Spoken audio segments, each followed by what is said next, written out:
Hi, my name is Michael Svensson. I work for Southern Sweden Film Commission, which is a film commission and also a film fund in Southern Sweden.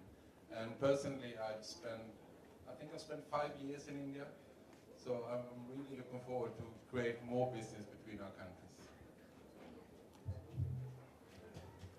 Kia ora koutou, I'm Chris Payne. I'm the acting COO and Head of International Relations at Te Tumu Whakata Taonga, the New Zealand Film Commission. As Head of International Relations, I'm responsible for New Zealand's co-production program. We have 18 co-production arrangements, including with India, and we're very keen to see more activity happen.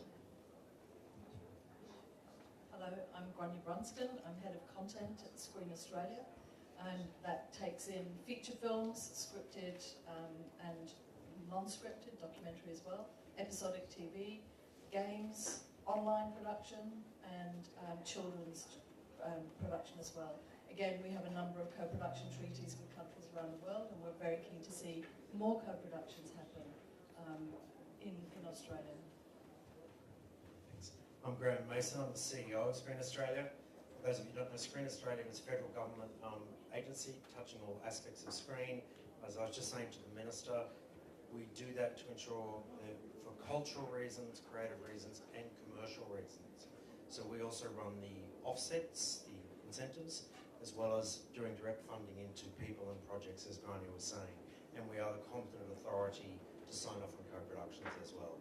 And we are delighted, Minister, of course, that our government and your government just signed a co-production treaty in India very recently, and it's very exciting. Kia ora koutou katoa. My name is Leanne Saunders.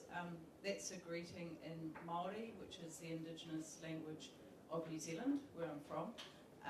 So my job is, as I say, head of development and production, primarily focused on the production of feature films, but we also invest in development of series, episodic, interactive, as well as feature film. My colleague here is Chris Payne, and so I head up the Cultural Fund, but we also run incentives as well within the Film Commission, which we're responsible for. And lovely to join you today, and great to see you all here. Thank you. My name is Anupam Sharma. I'm an Australian filmmaker based out of Sydney, one of the first Australian film professionals who were born in India. A very proud recipient for a lot of support from Screen Australia over the last 20 years. Just finished directing and producing one of the first comprehensive international features on Indian cinema, which is a proudly Australian film. And the other hat is that of Chair of Australia-India Film Council, which represents all the Australians of Indian origin and other Australians who are working with India. Hi, I'm Pritul Kumar, Joint Secretary Films and Managing Director of National Film Development Corporation in India, working for Government of India. Hi, good afternoon. Thank you for inviting us. My name is Teresa Arcona. I'm the General Manager of Spain Film Commission. We're a network of 43 film commissions throughout the country. We have been so happy to host some Indian productions in the past. One of them really famous, that was You Only Live Once. I can't say the name, I'm sorry, I have to say it in English. And recently Pathan, that was a huge production, also made in Spain, but by a production company from India, Pathan, yes. And we have been, in November, our president was visiting India, and we have signed 3 agreements with different production association in India, and we also have a co-production agreement. I think it's from 2012, our co-production agreement. I'm really eager to make more connections to strengthen our relationship between 2 countries. Thank you for inviting us. Hi. I'm Chanel Routier. I'm the Film and TV Commissioner for the province of Quebec. I guess I'm the only presence in Canada here, so I'll also be speaking on behalf of Canada. Thank you so much. Nice meeting you, Minister, and all of you on this panel. Merci à tous d'être ici aujourd'hui. Je parle français, oui.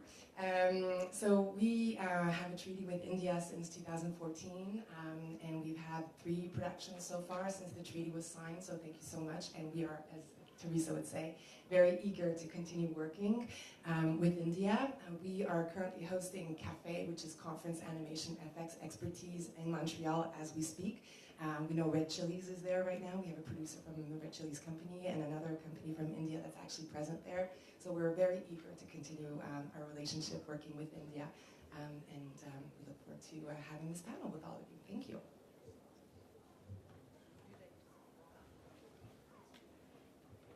Hello there.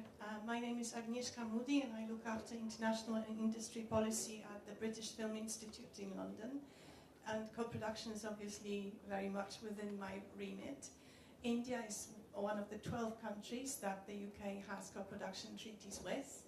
For a number of years we've had that treaty, but we haven't quite seen yet co-productions. But without announcing the title, I think the first project is just going through the certification process.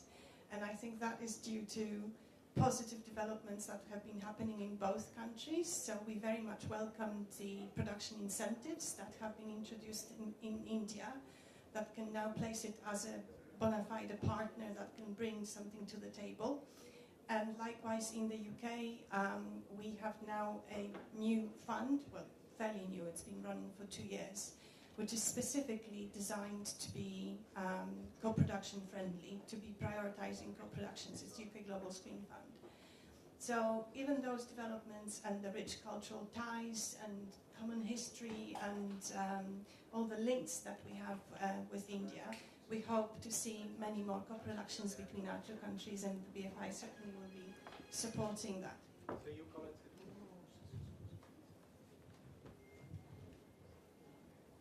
It's wonderful to see, you know, all these things happening, and you know, it's a great opportunity for people sitting and listening to have that projects. Some of the questions answered from their mind at the end of it when we have our conversation. But I would like to have Mr. Pritul Kumar talk about what is India, what is India's position in the co-production agreement, as well as the incentives offered by India. So right, I think we have a fairly diverse groups from all parts of the continent, from all parts of the world. And some of them have co-production treaties with India, and some of them don't have it. Except Sweden, yeah, of course. But the ones we have it also, that we have not been able to, you know, leverage around it. So let's begin that, you know, this co-production is becoming all the more important, although the treaties started coming off after 2005. But now with the contents going global, if any content which is produced very locally, but if it is of that quality, it gets appreciated by everyone. I mean, language is not a barrier, the culture is not a barrier. And you can see that 2 elephants story and 2 husband and wife story this time deserved an Oscar, and the one from India which just got selected this time and got rewarded. So that is the basis, and this is the right time where we should take all these co-production agreements forward. And in co-production agreements, the basis is that there is a definitive amount of trust between the 2 co-producers, one from the parent country and the other one. And they also draw from the finances, like the incentives are given from the Indian government and the other participating government as well. And in fact, there have been instances that co-producers have got together from 3 or 4 countries, and they've been able to leverage incentives from all the places. So this is a very great thing that, you know, the governments have been subsidizing or incentivizing such kind of a film production. And in India's case, I'll say that our incentives, as we stand today, it is 30% of the value which is spent in India, and it is capped by $2.5 lakh. So that is the cap right now, but we are sincerely thinking under Sir's guidance that maybe we remove a cap per film and we can keep a cap for the entire year, and anybody who comes on a first come first served basis, he can well there. So the cap would certainly go, maybe, you know, it can become 5-6 times at least. So that will leverage a lot of good filmmakers, a lot of filmmakers with a lot of budget. They can also participate. Apart from that, from India they get the tax credits. So tax credits, I don't think so that is much of help for co-production, because it will be a national film for India as well as the other country. And then the states also are realizing in India. India has states and union territories. They have their own film policies. And whatever, they are also trying to attract filmmakers, and they have started giving incentives. In fact, there are a few states like Delhi, Madhya Pradesh, they are trying to give more incentives in even what we are giving to the 30%. So maybe, they are giving 30% and now it becomes 60%. So that is the kind of leverage you can have financially. The producers can have leverage financially if they encash these kind of treaties. The second point I wanted to emphasize is that merely saying probably would not suffice that these incentives have to be granted. The government is also trying to facilitate the incentives and the filming in India and the film productions if it is being done. So it began in 2016 with that FFO being established, the Film Facilitation Office, which is a single point contact for any outside person. So co-production application is also online as of now. Apart from that, the basic filming permission, which is for the grant of visa, that is also done online. And I'm happy to announce that we had made a commitment of 30 days, but as we stand today, all the average time taken is about 19 days. Yeah, that is way better than what had been committed. Mostly it happens otherwise.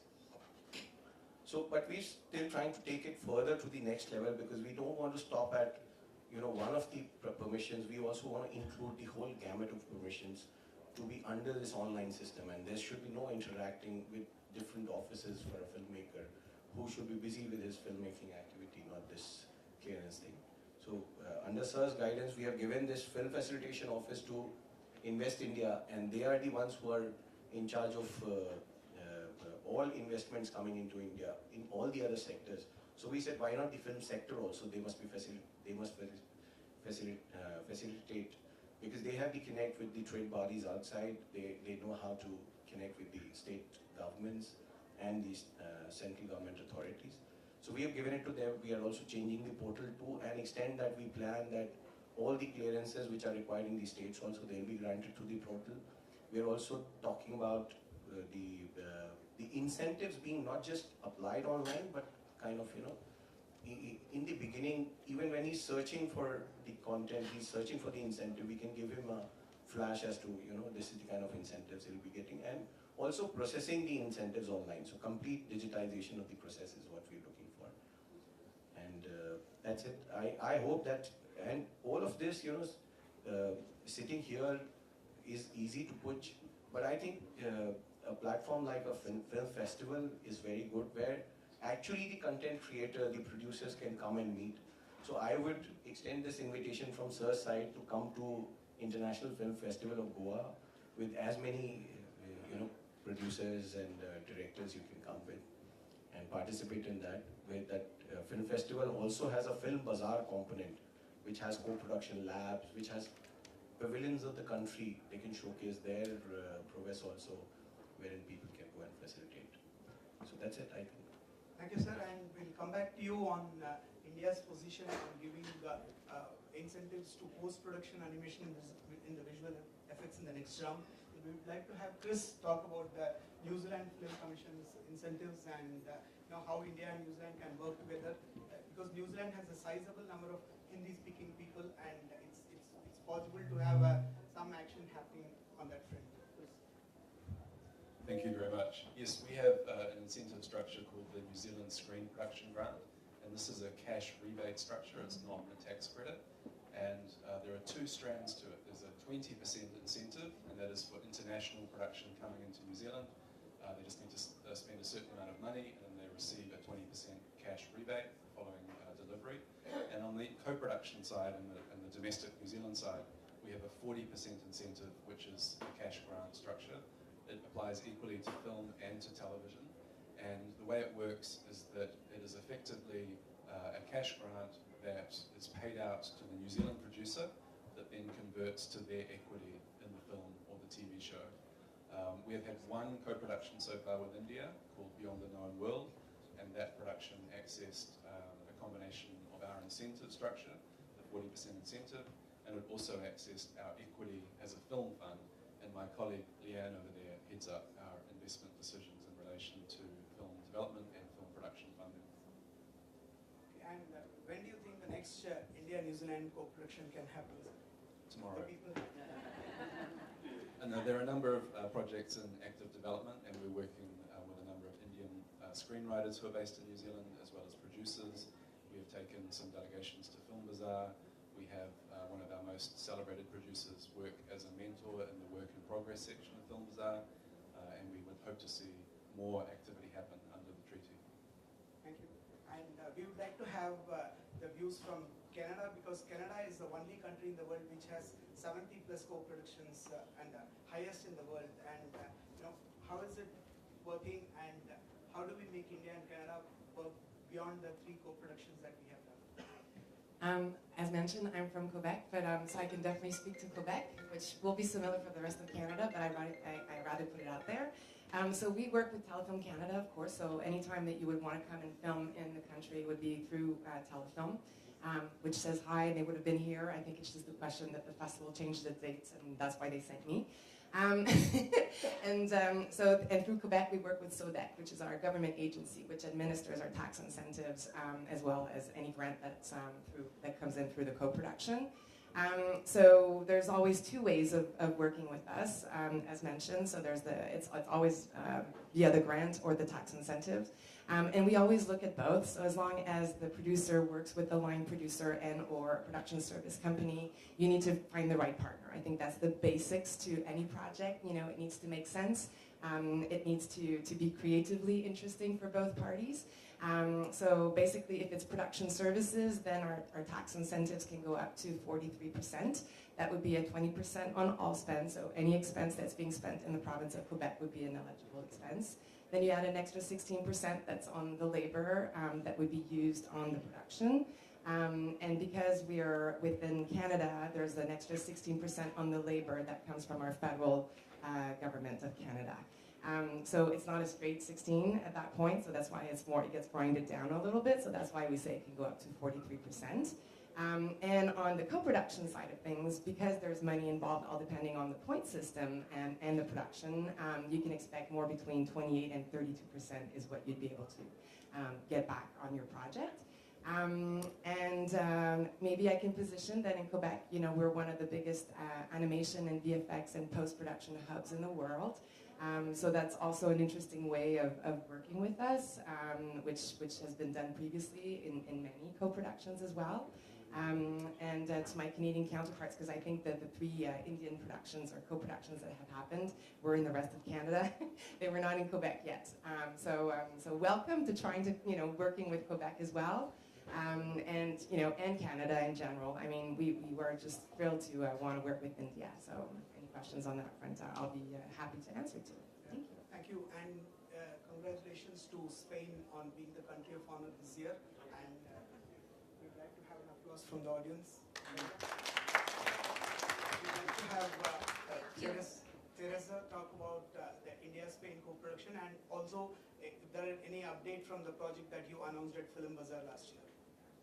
Thank you for the applause. We are only following the steps of India last year, so but thank you for the applause.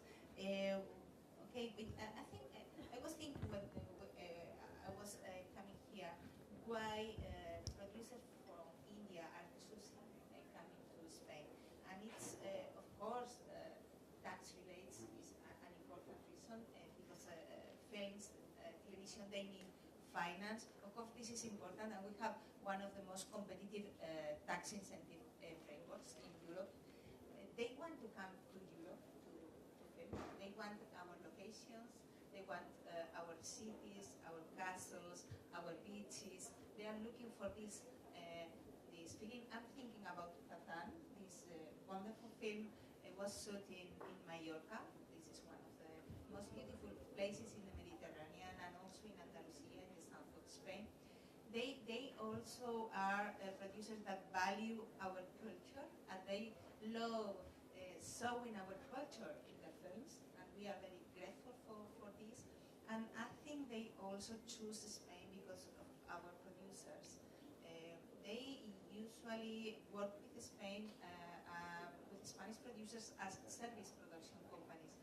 And I think it's a very good match because Spanish producers, they know very well the country, they know very well the tax rebate system, and the combination, it's working quite well. That's again the example of Kazan with Palma Pictures, that was the service production company who worked in this project. And with respect to the projects in Bazaar, I think they are yes under construction. There was a wonderful project about the Princess of Caputala that was I think in co-production is very interesting when the story mixes the two countries, and this is one case. It's a Spanish woman who goes to India as the wife of Marahab, and then the story is telling us about her life. It's a project that mixes the two countries for the very beginning. It's really interesting. And I can't tell you more about them, but of course we are going to support these projects when they decide to begin filming. Thank you. And everyone from India loves Spain because it's you have been very proactive in giving visas to people when post-COVID in making people come and do shooting. Yes, this is our express visa, and it's been really helpful because during COVID and after COVID it's very difficult to move around the world and to find this authorization, these visas, and we have set up this express system. Thank you to the Spanish government, of course. We would like to have a representative from Sweden have it, so that we don't want him to get lost at the end of it, so that we want to have his views on how do we go ahead and how do we stitch the agreement with Sweden, and what are the incentives available in Sweden to forward, and can we do anything without co-productions? So many questions. Before the pandemic, I think we had 4 or 5 Indian productions in Sweden, just coming for the locations, for the culture. Like you said, they wanted something different. To talk about virgin locations, they can find things that they haven't seen before, and that has been important.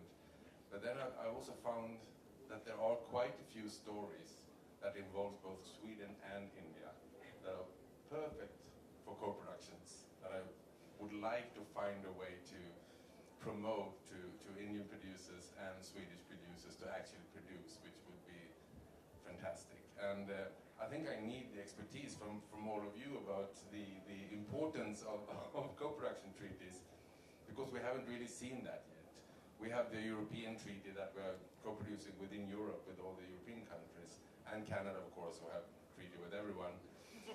But it would be really interesting for me to learn much more about the pros and cons on co-production treaties, and I would love to work hard to get one with India if we show that it's important, and also use that to really motivate the producers to work together, because there are a lot of stories we can do together, definitely.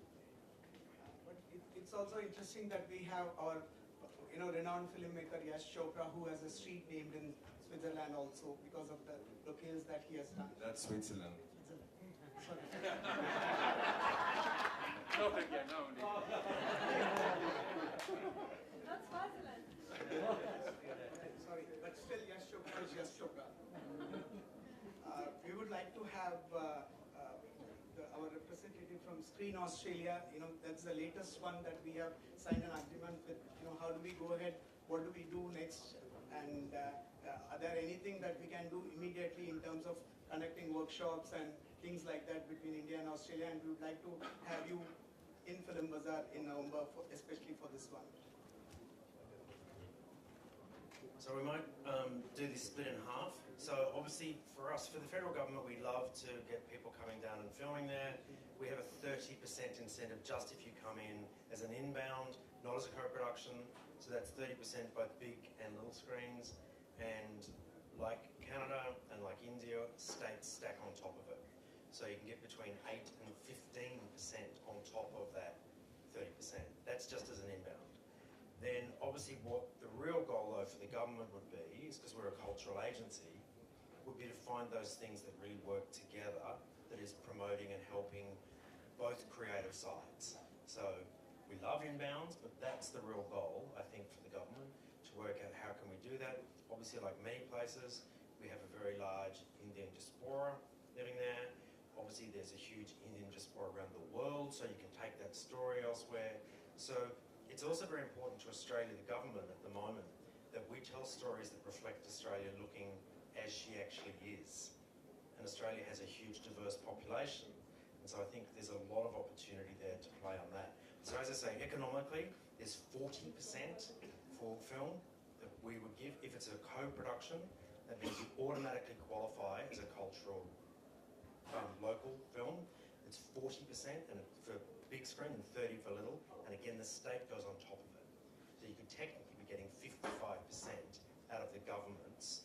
And on top of that, depending on the size of the budget, we also invest, like others, like Telefilm or the NZFC.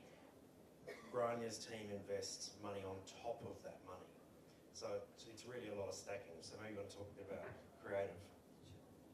So we have a number of different funding opportunities. So for something that qualifies as a co-production or an Australian production, for feature films, we can invest up to $2 million Australian dollars into a project, in addition to the producer offset that a film would be eligible for. And then each state also has its own screen agency with its own funding rounds as well, so that can then, as Graham said, stack on top of that too. So if you're doing a feature film, you can, if you're successful in all the funding rounds, come out with 65%-ish of the budget of the Australian spend. Then if it's co-production, obviously there will be some Indian contribution to that too, because there'll be some Indian spend. So it's advantageous for producers to be able to find a project that works culturally for India and for Australia, and works for audiences in both countries as well, because that's the important part for us, is that films get seen, and there has to be a good pathway to audience.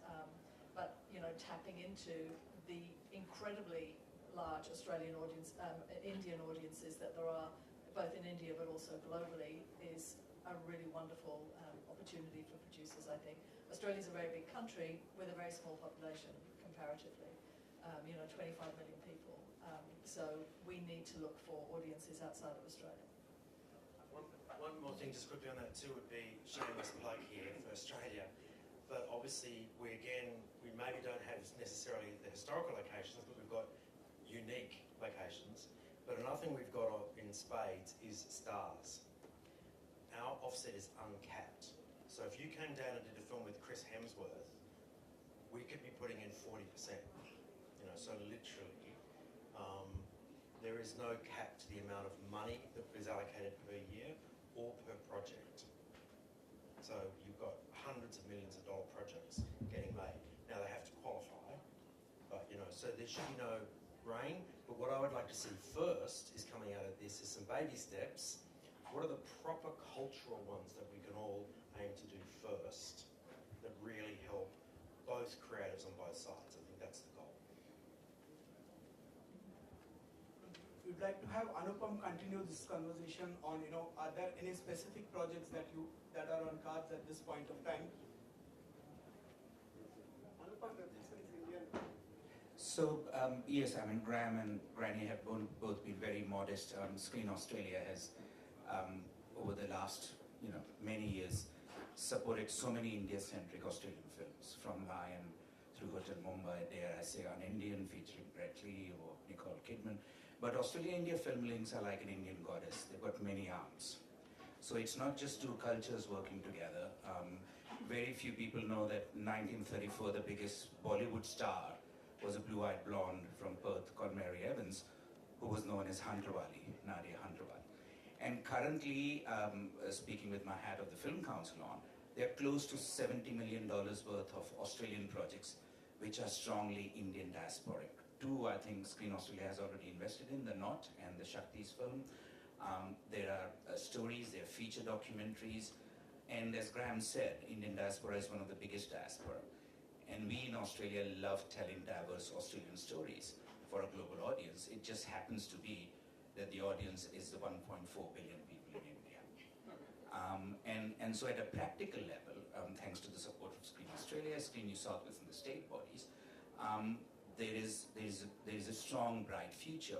But one more last thing I'd like to say is that a lot of things, when Indian producers, we've been doing this for 25 years, a lot of Indian producers come in, they look at the website, and they say, oh, we may not qualify because of threshold. Every single project since '98, if it hasn't qualified, Australia has been so welcoming, from Dil Chahta Hai to Hey Baby to Salam Namaste to Love Story 2050 with Priyanka Chopra, that they have created a special package for it. A one-off package, whether it's My Gran in South Australia or it's... So, bottom line is, if you're not working with Australia, you're losing a lot financially, creatively, culturally, and we are losing the benefit of working with you. Simple as that. So. Yeah, thank you. And I would like to have Madam Moody talk about the BFI's initiatives. I perhaps would like to add to this point about the main principle is to work together, and we sometimes may need to be sort of liberated from the restrictions of the treaties. So that is possible when you collaborate with the UK, because we can also co-produce unofficially. That's what we call it. But if the project for some reason doesn't fit into the very specific conditions of the treaty, it can still qualify as British in the UK and as Indian in India. And that way, the financing can be still put together so that a project can be made.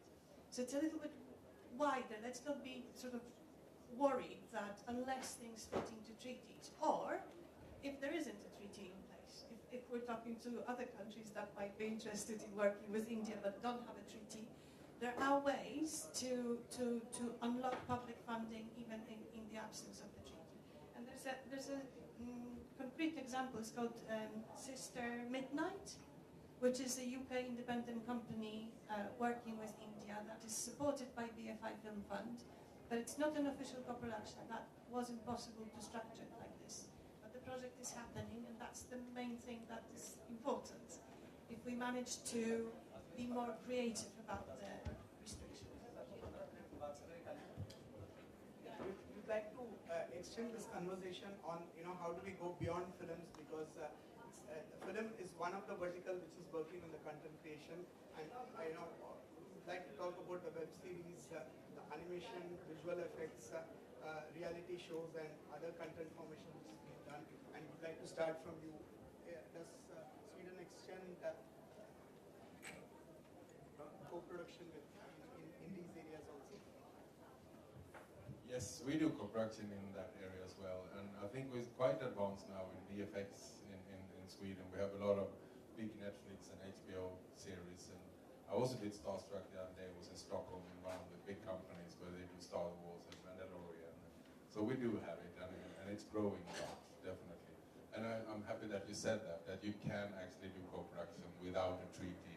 It might be more complicated, it might be more creative, but it can be done. We've done it with other countries. I think there is one co-production between India and Sweden quite long ago. I can't remember what it is, but it has happened.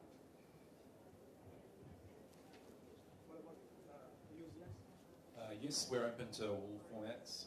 We do a lot of co-production animation, we do co-production web series, documentary, scripted, feature, everything. And we also have a very strong VFX industry, from Peter Jackson's Weta Effects, Hargrove Post-Production, and a whole raft of other companies across the country.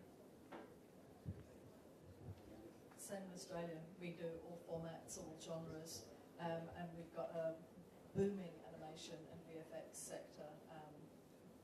Again, you can do it inbound. VFX, you don't have to shoot in Australia, but you can get a 30% offset for doing VFX or animation in Australia.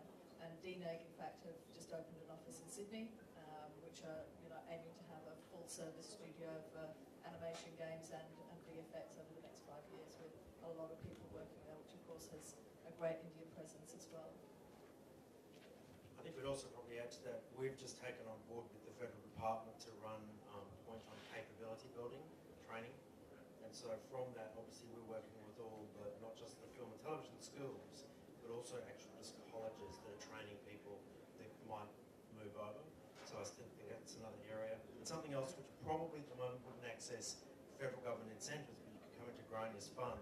We do a lot of work with Instagram, TikTok, Facebook, YouTube, because again, that's what most younger people, where they're watching content. So we really want to make sure we always tell content for the whole range of Australians and Indians or anyone else. So I think that's another area of potential collaboration.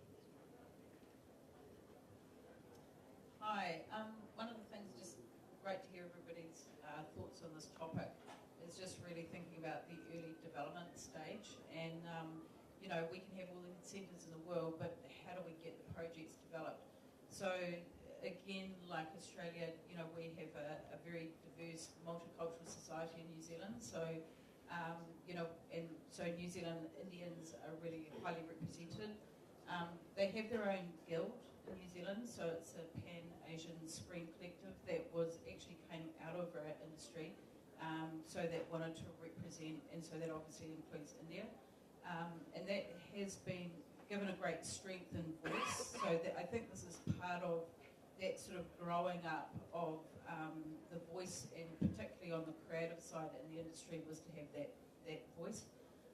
We did a collab recently with the Blacklist, so you'll know that Franklin Leonard's Blacklist from LA, and one of the projects, I think we had 300 applications plus, and there was 10 projects selected, one of which was from a New Zealand India writer-director, Suchi Kathari. The project's Navatri, which I think most people, Indian people, know what that means. It's a special week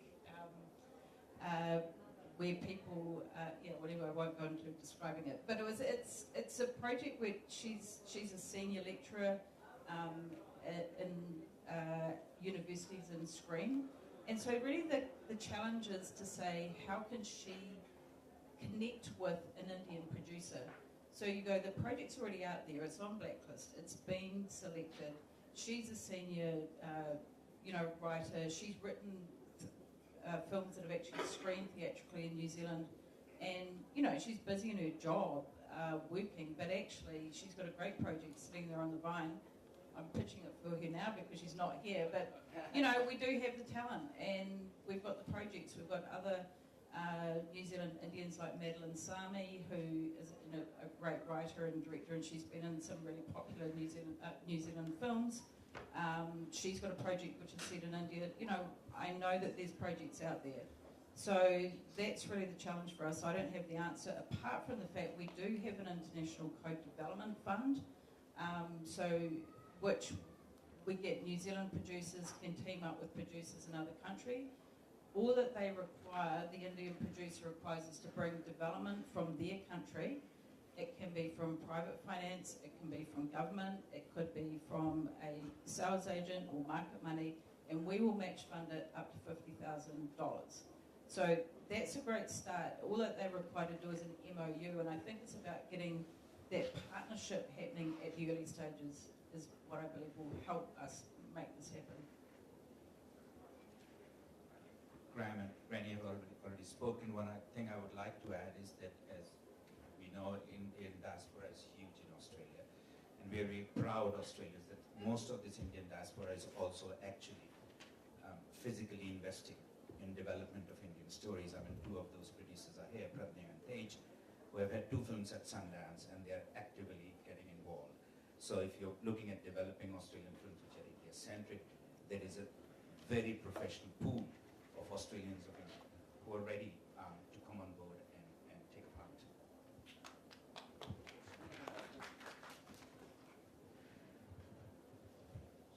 I'll also explain the India's perspective. Because India has had, in the last 8 years, whatever Oscar movies that has won in the VFX, some work or other has been done out of India in terms of in all these years. How are we going to extend this to the co-production, to the post-production companies? So, without even the co-production treaty, those film incentives of 30% plus 5%, which is there for film shooting and film production, in that the post-production work of animation and visual effect qualifies. So any anything getting done in India with respect to animation qualifies for an incentive. So whatever has been spent here, 35% can be brought back, 30-35%, depending on the qualification. People can apply for post-production, without getting into that. That's true. Sí, and in Spain, I think it's the same that our colleague in UK was telling. To apply for incentives in Spain, tax incentives or grants, or you don't have to be within the network of a co-production agreement. Co-production agreement deals more with the intellectual property and this kind of.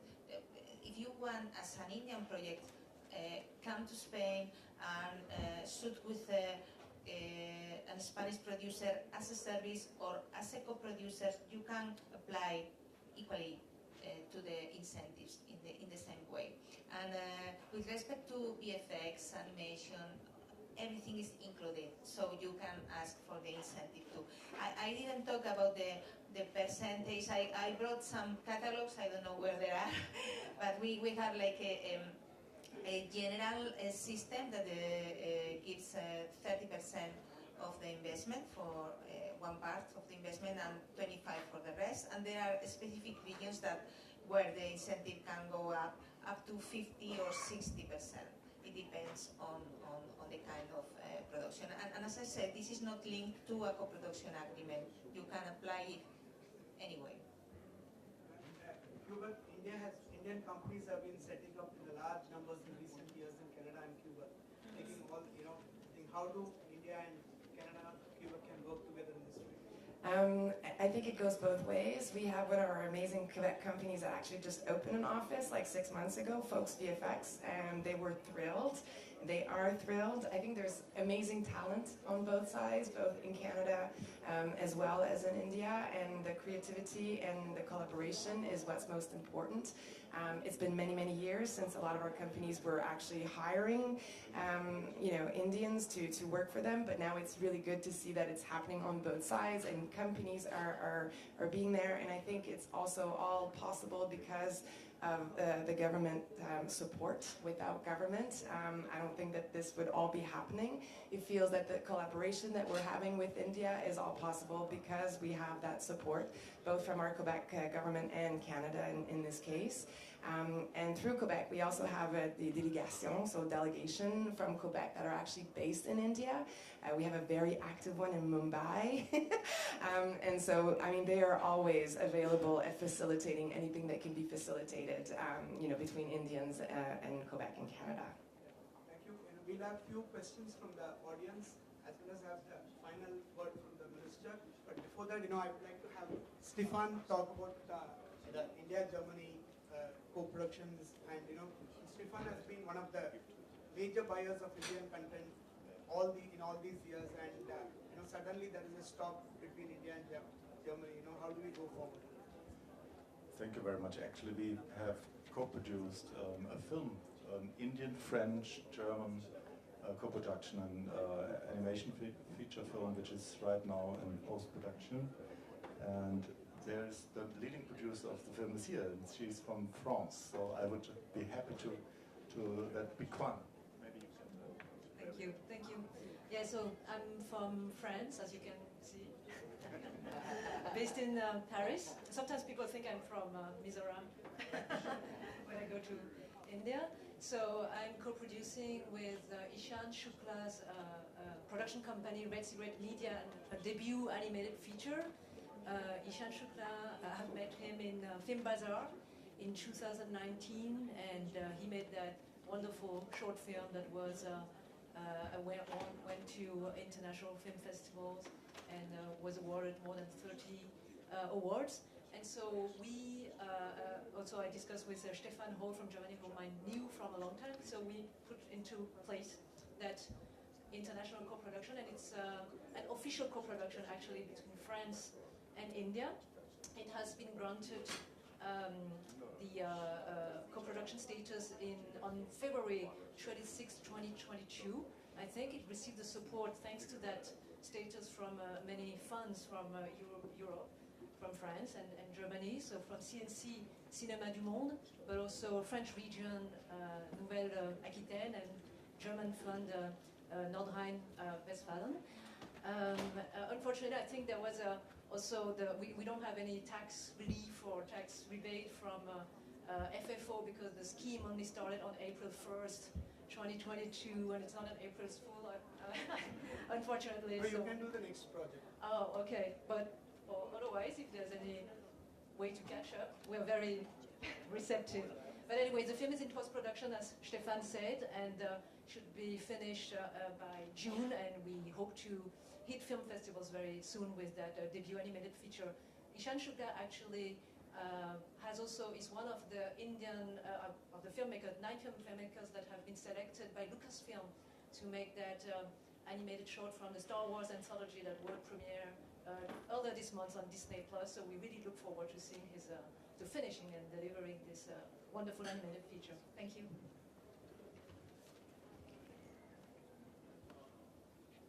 I'd like you to be very brief. I'm gonna try to be as brief as possible. So, a quick question for the co-production partners. Oftentimes there's a checklist, and you mentioned something about cultural merit. So, what kind of cultural merit do you have to prove, or if any? For example, I've seen that India has been producing a lot of big budget fiction movies that are fantasy movies, science fiction movies. I'm thinking of Bahubali 1 or 2, for example. And I see those kind of movies being screened at something like our Brussels International Fantastic Film Festival. There's big audience reception, and they absolutely love that kind of film. But I'm always afraid that if you have to go for a big checklist, that you can't make those kinds of co-productions. So would that be, what kind of, requirements would there be culturally to have those kind of co-productions? I think you misunderstood what I meant by culture. I don't mean high art. I mean cultural as in Australia and Indians in that instance, making it together. What co-productions are not for is reverse engineering from either one side or the other, or worse still, no offense to any Americans in the room, but the reason we've got co-production treaties is to ensure that there's content being made in all our countries to compete against America. So really, that's what I meant by culture. The countries, the people, I'm not being elitist about the type of film. In Belgium and France, that has been a problem, correct? We needed like cultural merit. Good afternoon, Carl Hilbrick, producer for The Maharaja and Me, a potential UK and Indian co-production. Maybe Australia? Yeah, we'll talk later. So I'm very interested in, and this is an open question to the panel. When we look at co-production treaties, they are a delivery of a policy. So objectively, when it comes to performance of these co-production treaties, are any panelists actively measuring those results and disclosing those results through their digital platforms? Sure, yeah. So the basis of co-production is what we call reciprocity. So there's an expectation over the life of all of the co-production agreements that they effectively net out as 50-50 for the two countries concerned. In the case of New Zealand, we maintain a reciprocity ledger that looks at the balance of co-production through each treaty. And since the first co-production, which was with Australia in 1988, there's been close to $1 billion of total production budgets associated with co-production with New Zealand, and roughly 500 million of that is New Zealand spend. So our government is very happy that New Zealand co-production is effectively yielding reciprocity with the various countries that we co-produce with. Does that answer your question, sort of? You can go deeper, but I won't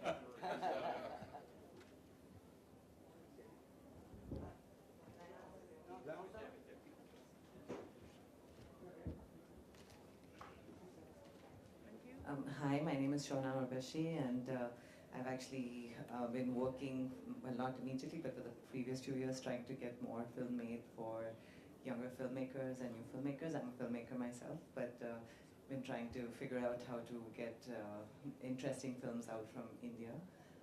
My first question is for the Indian wonderful gentleman over here. One of the important things for co-producing an art house film or a unusual film. Like we all talk about Lunchbox or Masan or movies like that. The most important part of that is that they had some soft money from the government directly, where you could apply for. It could be a small amount. It could be $10,000. It could be $20,000. It doesn't have to be a large amount. But the moment you have that, if you have 5% of your budget, it shows a commitment from the country for the art that's coming from that country. And at the moment, that's a big gap, even though that 30% is interesting for a person coming from abroad to shoot to India. Today, if I want to make a film about Bharatnatyam or of some fabulous temple and its history, where it came from, and it's a very art house, small film, a very local story, that's not a big commercial film. And for those kind of films, that soft money becomes extremely essential. And right now, in the proposed things, I'm hoping that in the next amendment that would be included in some, and it could come from the state, it could come from the center, and they could join together and make a nicer package depending on the film. They could come with conditions or whatever, but whatever requirement there is from the vision of the INB ministry, it also has to account for the smallest fish, which is the most precious one, because these are the new voices of the country. And that's exactly what I think a lot of European producers are looking for. They're looking for that unique story that they've not heard before. And our country is rich in that. I mean, besides yoga and dance and all the things we export, I think, the way we live and the way we think is a small film that needs some funding from you.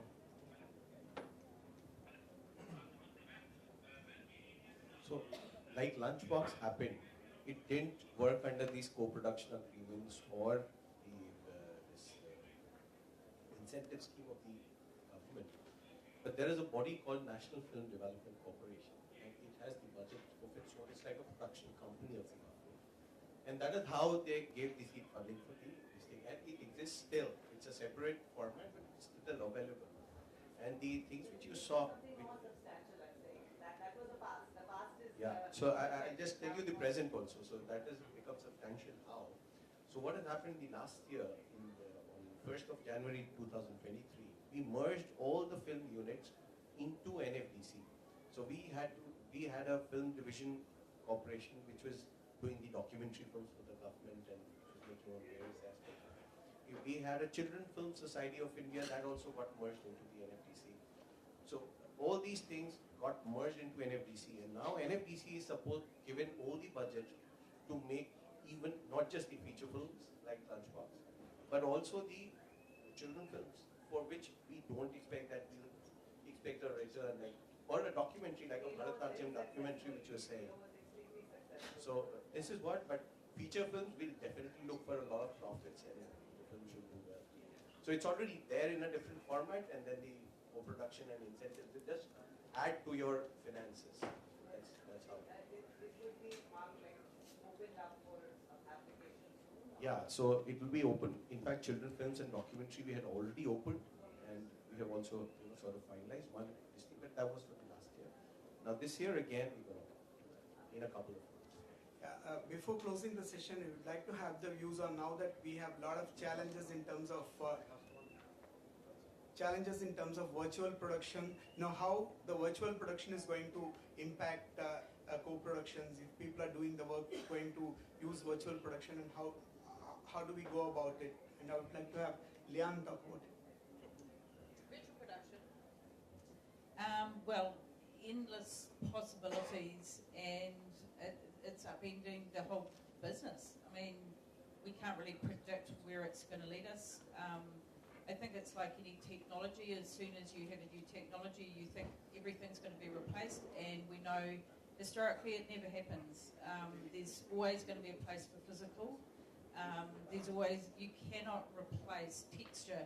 You cannot replace being somewhere unique in all the places you have in your country, and the same as us in Australia and Sweden and Canada.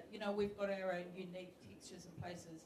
However, it's going to be a massive game changer for getting access to special, unique places that we can no longer go to for ecological reasons.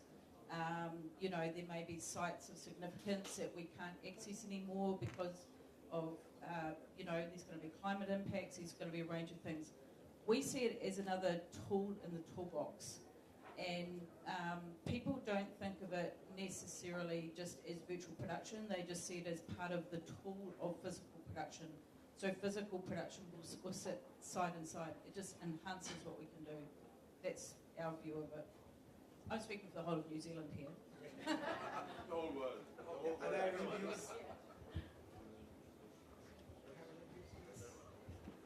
I think it's the same for Australia as New Zealand. There are a number of stages, volume spaces being built at the moment, and there's a lot of training in that area because globally there is a capacity gap in terms of people who are very skilled in this, and obviously it's technology and it's evolving.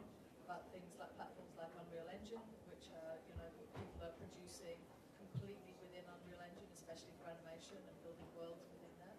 So I think for a lot of emerging practitioners, there's a lot of interest in that area and a lot of overlap between games and production. So there's people playing in that area. But again, as Leanne said, it's just one tool that people are using. And some very big productions are using it extensively because it cuts down on their, having to go to a number of different locations, but it won't replace everything.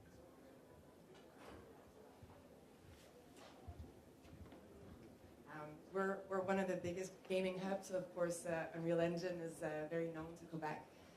I think it's for like some of the scenes, like the driving scenes that no one is ever able to get, not even the US, I think it's actually really interesting to go to the virtual production stages that'll bring the realness to something that has not ever been mastered. And for us, touching on not being able to shoot in some of the locations, we have really cold winters. So virtual production stages in Canada in general has been very helpful. It's allowing us to film that extra season. And I think, obviously for advertising, like on all fronts, right now I think in production there's not just fiction or documentary. I think it's really interesting to have that extra tool in the box, as mentioned. And for us in Spain, we see the same as you do, and we see a world of opportunities, especially for very protected locations. That's a way to film that. But there is also some threats, because we are used to crews coming to our territories, spending money in our territories, and so are they going to come if they prefer virtual filming? So it's the balance between opportunities and threats, and there's also the question of the intellectual property of the images. How do you transport these images after? But yes, this is really an interesting world.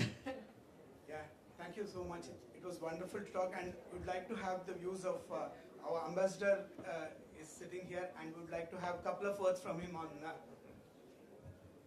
Really, it's a very technical subject, and also something which really concerns the policy domain. But from my perspective, I'd say that we should do all we can to encourage co-production. We have very successful examples. And I think in a very important way, it will help preserve the diversity of filmmaking from being crowded out by financial power that exists in one or two filmmaking countries. Second, I think there are a lot of connections that can be brought about, but I think we shouldn't just confine it to the litmus test of whether it meets a specific cultural connection at all. I think if it's a story that appeals to those who are running the program on either side, they should be able to support it. Because the objective here is not to promote cultural connection. The objective here is to promote collaboration in filmmaking.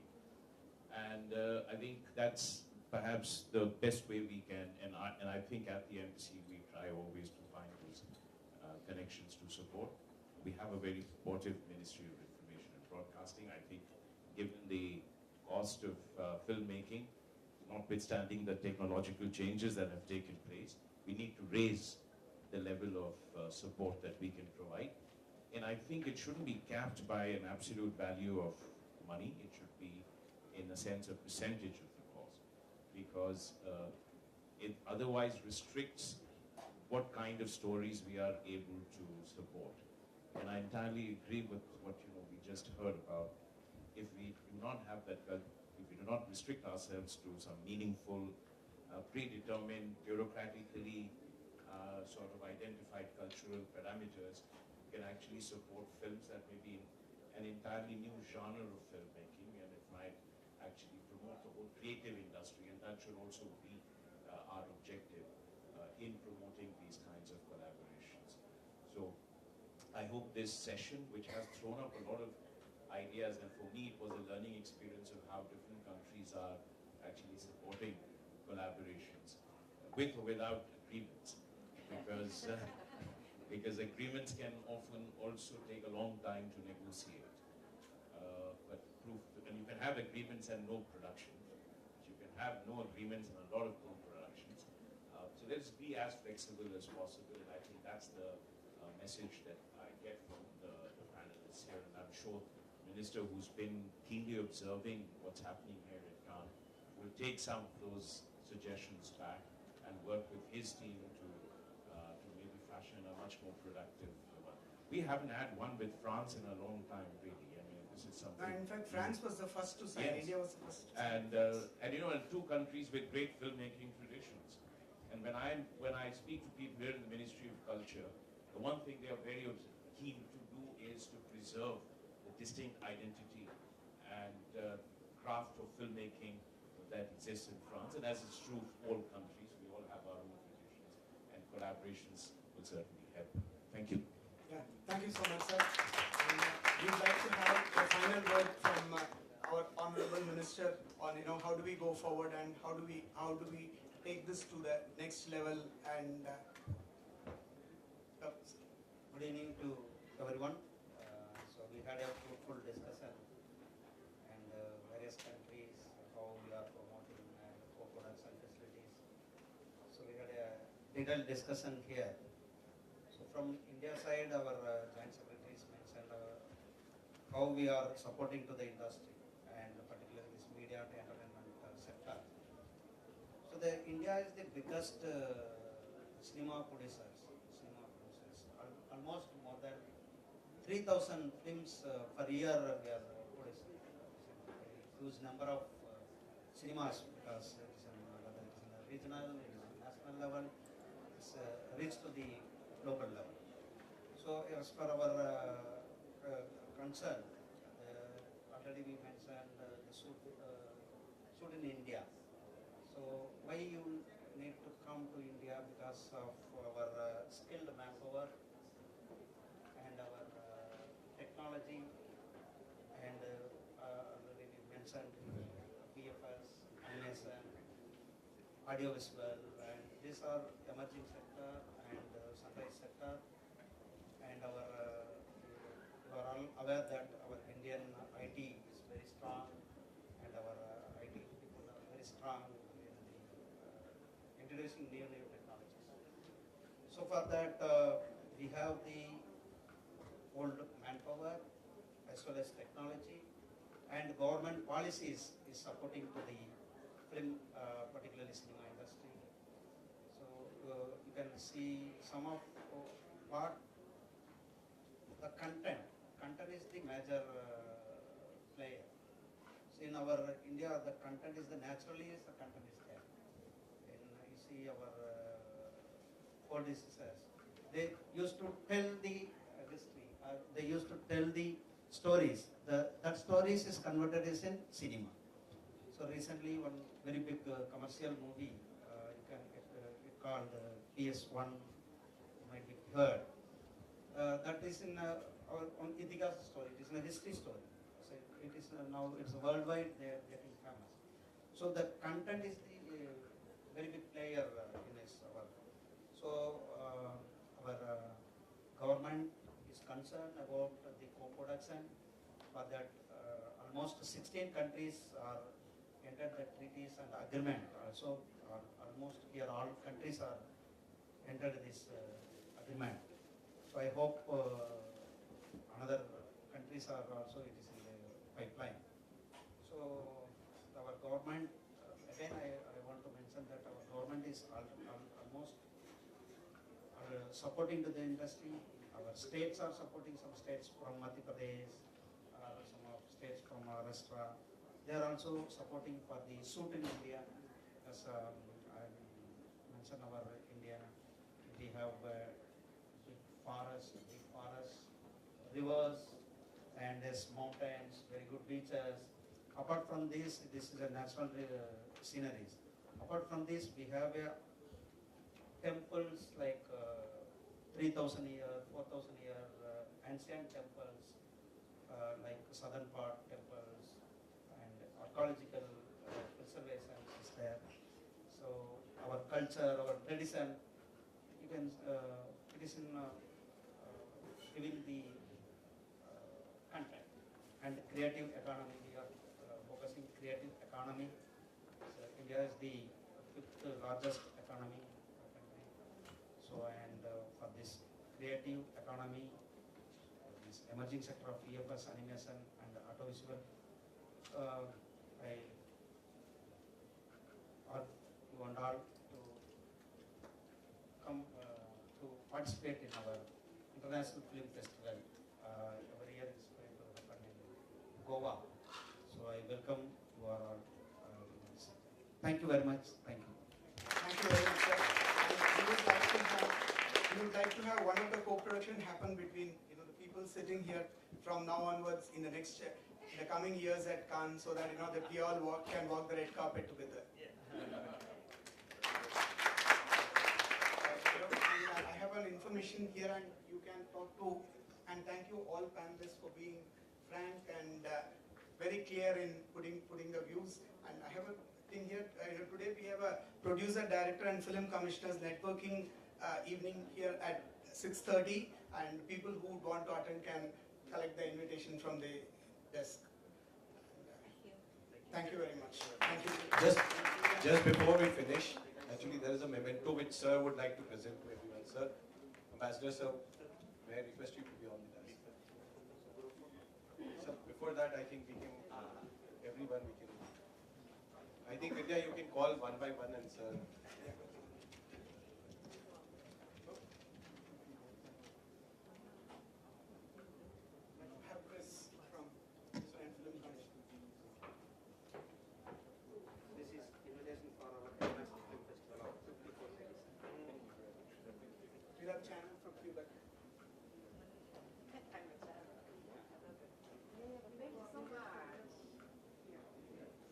We have Mikhail from Sweden.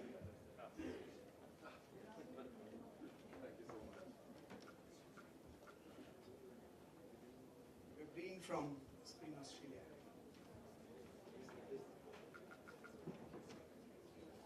Teresa from the Spain Film Commission.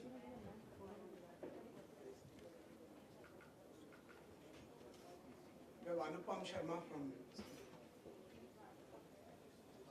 And we have Dean from New Zealand Film Commission. We have Madam Moody from British Film, BFI.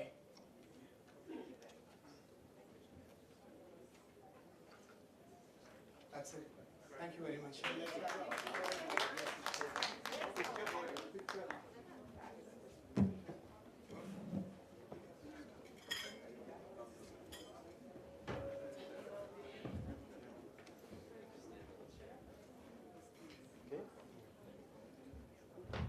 Okay.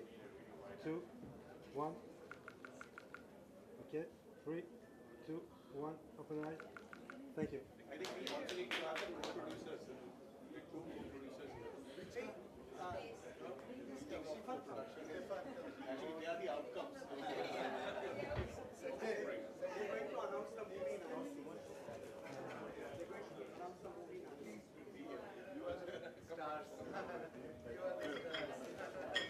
Coupe le micro, Mehdi, s'il te plaît. Coupe le micro.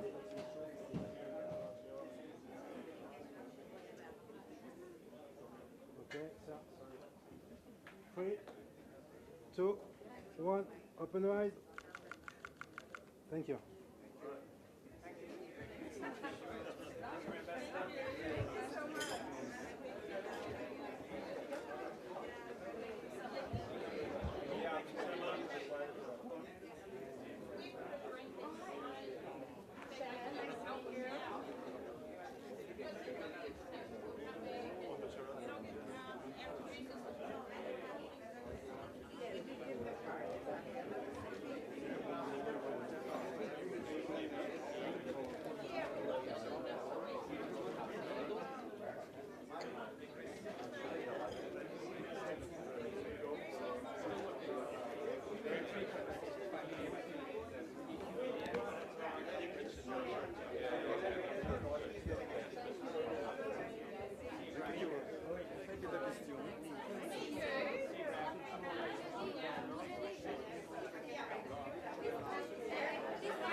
for joining today. May I request all the delegates to come again at 6:30. We are closing the Indian pavilion for the arrangements for the networking dinner, networking cocktails. Thank you.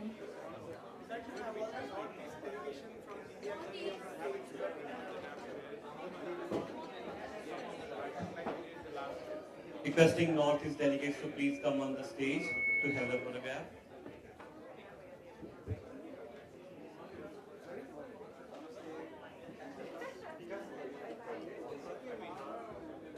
Northeast delegates, requesting all Northeast delegates.